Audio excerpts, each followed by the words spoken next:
I just wanted to play this bit for you as well, because this is this victim mentality. Why are you portraying Elon as a bad guy? And you'll notice at no point has Gary said anything disparaging about the wealthy. He's talked about the way to end the inequity in society, and because these guys find it uncomfortable, because it might mean them having to do something more or give up something more, they see it as an attack.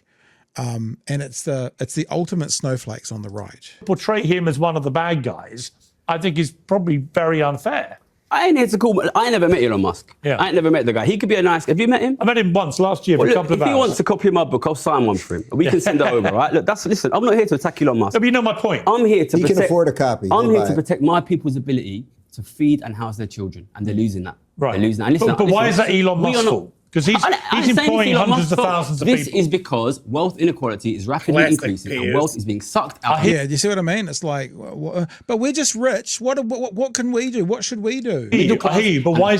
But what can he do about it? I don't. Well, I just gave you an answer. 30 billion to solve world hunger is worth 384 billion.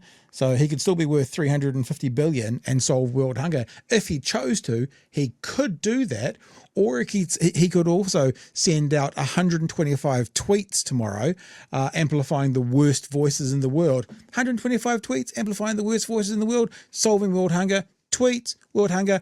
He's going to go with tweets. He's going to go with tweets. Elon, listen, I don't expect Elon Musk to do anything. I'm not here to talk to Elon Musk. I'm here to talk to the American public and to tell them I get paid millions of pounds a year to watch your class. So what's the answer? Give me your answer. If you're now, can only be taxed. Let me make you the truth. Now, for people in the audio podcast that might have got lost in that, the answer to the question, what needs to be done, he said, it can only be tax.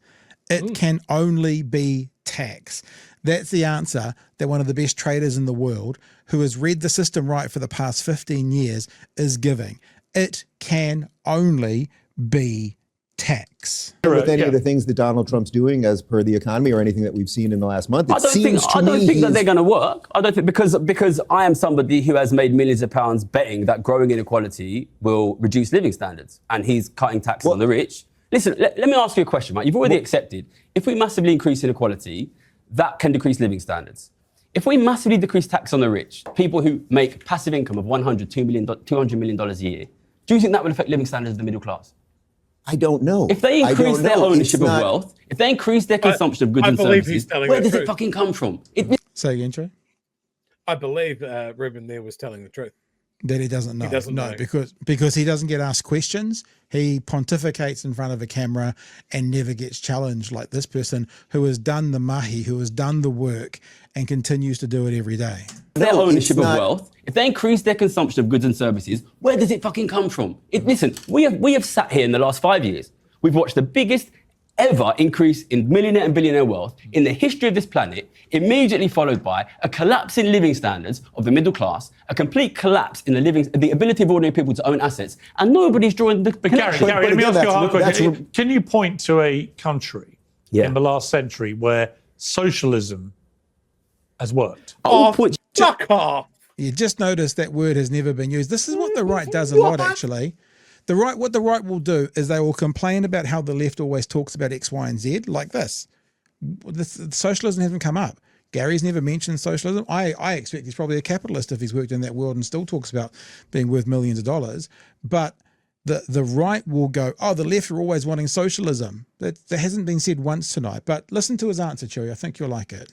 Yeah. In the last century where socialism has worked. I will point to a country where taxing the rich at a fair rate led to good living standards for working people, United States, 1955. There you go. That's exactly the point you made before. United States, 1955. I've got several other clips to go, but they're only like 30 seconds. And is there anything you want to talk to now, or shall I just roll? Because I'd like to get to these because it's worth seeing. He's absolutely right. Tax is the answer.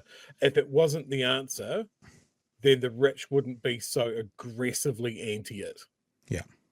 Like they wouldn't pour so much money into parties whose whole thing is cutting tax for the rich, that somehow cutting tax magically stimulates the trickle down economics that we've been talking about since the 80s. That has never worked. That is the answer to that question. Show me where socialism has worked. Show me where trickle down economics has worked.